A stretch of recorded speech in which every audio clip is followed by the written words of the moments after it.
안녕하세요. 맥킨의 지혜투자클럽입니다. HLB가 이틀 연속으로 프로그램과 외국인 기관들 매도세 속에서 음봉으로 좀 마감을 했습니다. 항서제약도 주가 약세가 계속되고 있는 가운데 이런 수급 부진의 이슈를 해결할 수 있는 방법은 무엇일까요? 이 부분 한번 같이 한번 살펴보도록 하겠습니다. 먼저 개장 이후의 미국 증시 흐름부터 한번 살펴보도록 하겠습니다. 한국 시간으로 이제 내일 새벽에 한 5시 정도에 이제 엔비디아 실적 발표를 앞두고 있는데요. 그래서 이런 기대감 때문에 지금 시장 흐름은 나스닥 같은 경우 0.35% 강세 출발이고요.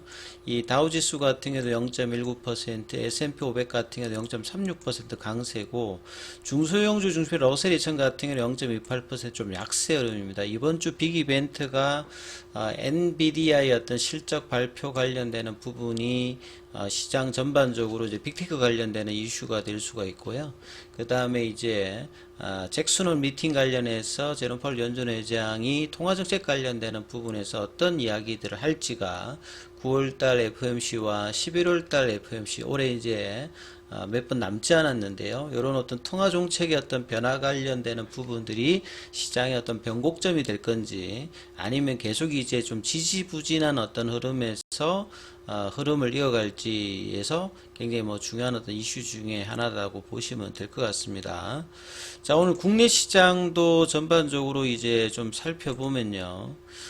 시장의 어떤 흐름에서 중요한 어떤 이 부분들 보시게 되면 시장 전체적으로 환율의 어떤 영향들이 계속 이제 중요한 어떤 상황이죠.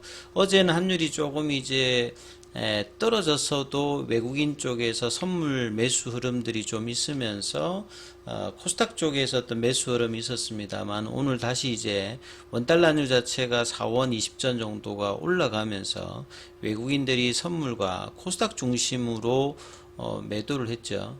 그래서 2차 전지주들도 좀 부진하고 이 반도체 관련되는 부분들도 전반적으로 부진한 상태에서 테마주들만 전반적으로 계속 이제 순환매가 돌고 있는 상황이죠.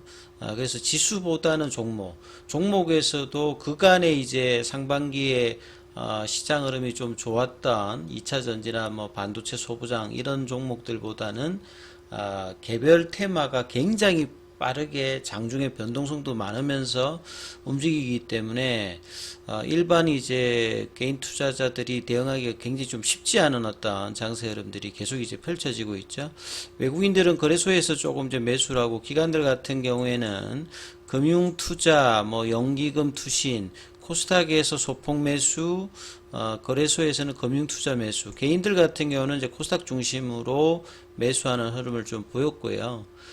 그래서 이제 코스피 쪽에서 하락 종목 수가 이제 상승 종목 수에 비해서 100개 이상 정도 많았고, 코스닥 쪽에서도 하락 종목 수가 200여 개 정도 많으면서, 이 코스피가 이제 2500선 부근에서 계속 이제 좀 이탈되었다가 강하게 올라가지도 못하면서 지수는 조금 이제 정체 구간에 좀 들어와 있는 상황에서 이 코스닥 같은 경우에도 1%, 그 코스닥이 이제 1% 이상 빠질 때는 2차 전지나 반도체 소부장 이런 것들이 대부분 영향을 받죠. 그래서 이런 어떤 전반적인 흐름에서 시장에서 가장 중요한 어떤 테마라고 보면 이 최근에 이제 이 초전도체주 관련되는 부분들도 어제 이제 신성델타테크가 또 상한가로 올라왔다가 장중에 또 급등락을 여러 번 이제 하는 흐름이었죠. 그래서 이런 어떤 흐름들이 이제 새로운 어떤 테마 형태였던 이 맥신 관련되는 부분들도 아침에 급등했다가 또 오후에 장 종료 1시간 남기고 이제 급락하다가 다시 또 휴비스 같은 경우에는 반등을 하는 모습이었고요.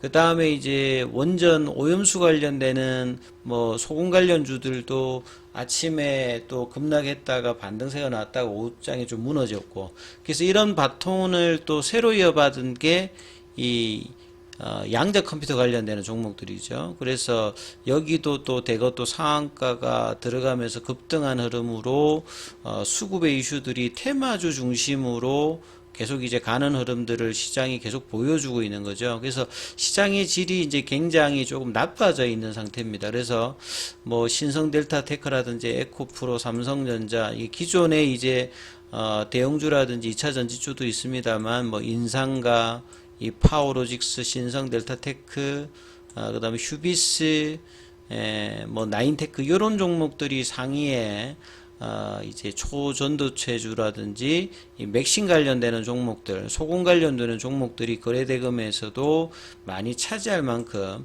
그러다 보니까 이제 제한된 어떤 유동성에서 기존의 어떤 종목들은 이제 약세 흐름들을 보여주고 있고요.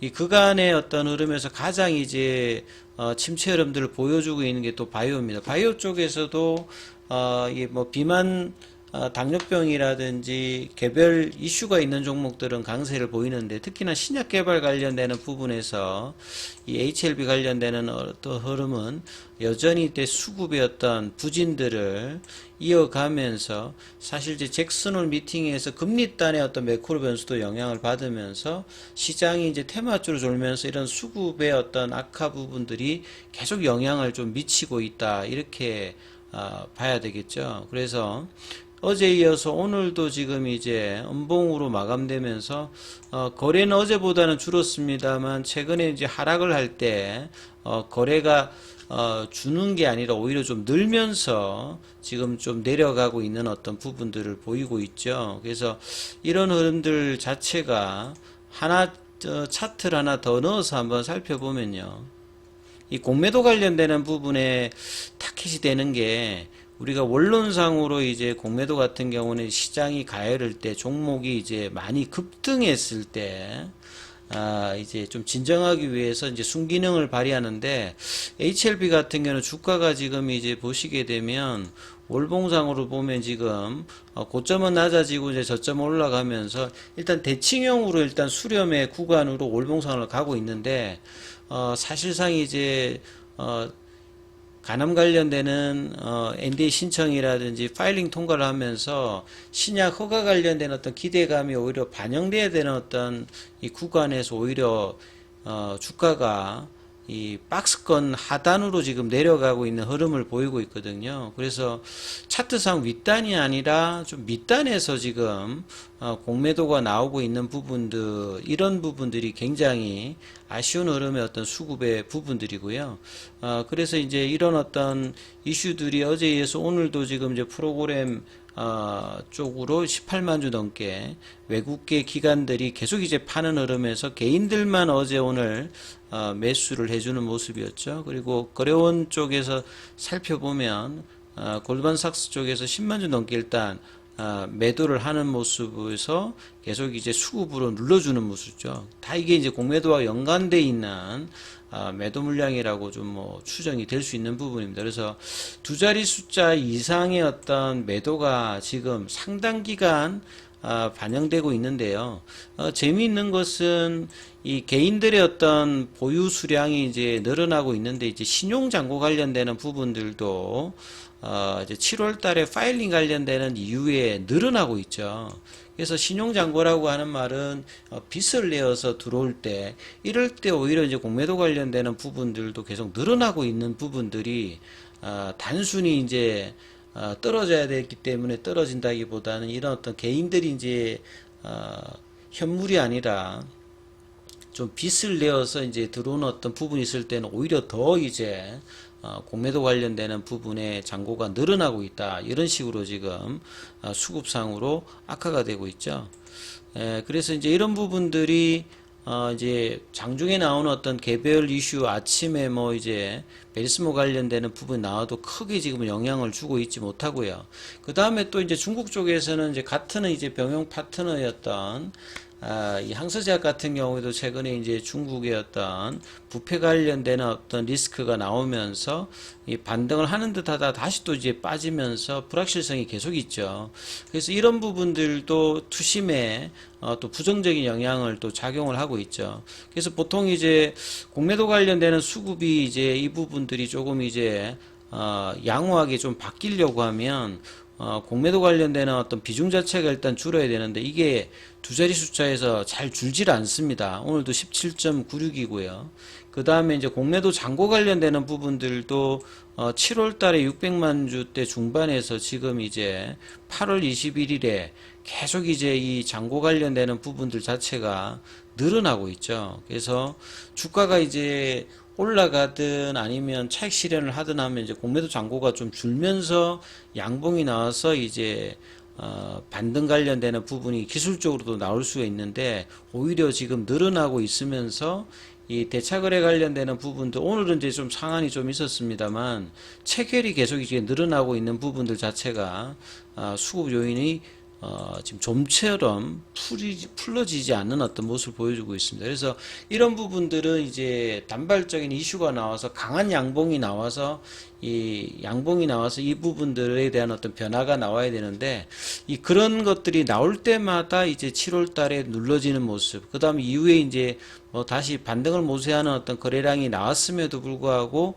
항상 고점에서는 누르는 물량을 놔서 이제는 이제 박스권 하단 부근에 볼린저 밴드 하단도 지금 넘어가서 이틀째 이래 음봉으로 지금 진행을 하고 있습니다. 그래서 이렇게 하단에서 이탈됐던 음봉이 나왔을 때는 기간상으로 일주일 이내에 돌리지 않는다라고 하면 추가적으로 좀 내려갈 수도 있고 옆으로 또 플랫행으로 갈 수 있는 어떤 부분이거든요. 그래서 이런 부분들이 공매도 압박에 관련되는 부분을 풀기 위해서 지금 이제 목요일, 금요일, 다음 주 이제 화요일 정도까지 얼마만큼 빠르게 이제 양봉으로 거래량을 실어서 회복하는지, 이 부분이 굉장히 중요하기 때문에 이런 어떤 체크 흐름이 필요합니다. 그리고 장기적인 어떤 이제 호재를 앞두고 있습니다만, 단발성으로 계속 이제 눌러지는 물량으로 월봉상에서는 장기 바닥권에 이제 준하는 어떤 가격에 계속 이제 있는 모습인데요. 결과적으로 이제 수렴의 구간들이 이제 이런 흐름들 나온다면 변곡점은 이제 조만간에 나올 수 있는 어떤 구간인데, 주가가 빠르게 이제 올라가지 못하는 어떤 흐름의 이제 구간으로 계속 이제 들어가는 부분이 굉장히 좀 아쉬운 부분이죠. 그래서 단발성으로는 빨리 이제 양봉의 어떤 모습들이 목요일이나 금요일, 늦어도 다음 주 초까지는 나올 수 있는 흐름이 나오는지 여부가 중요하니까 이 부분 체크하시면서 흐름 판단해 보시기 바라겠습니다. 여기까지 하겠습니다.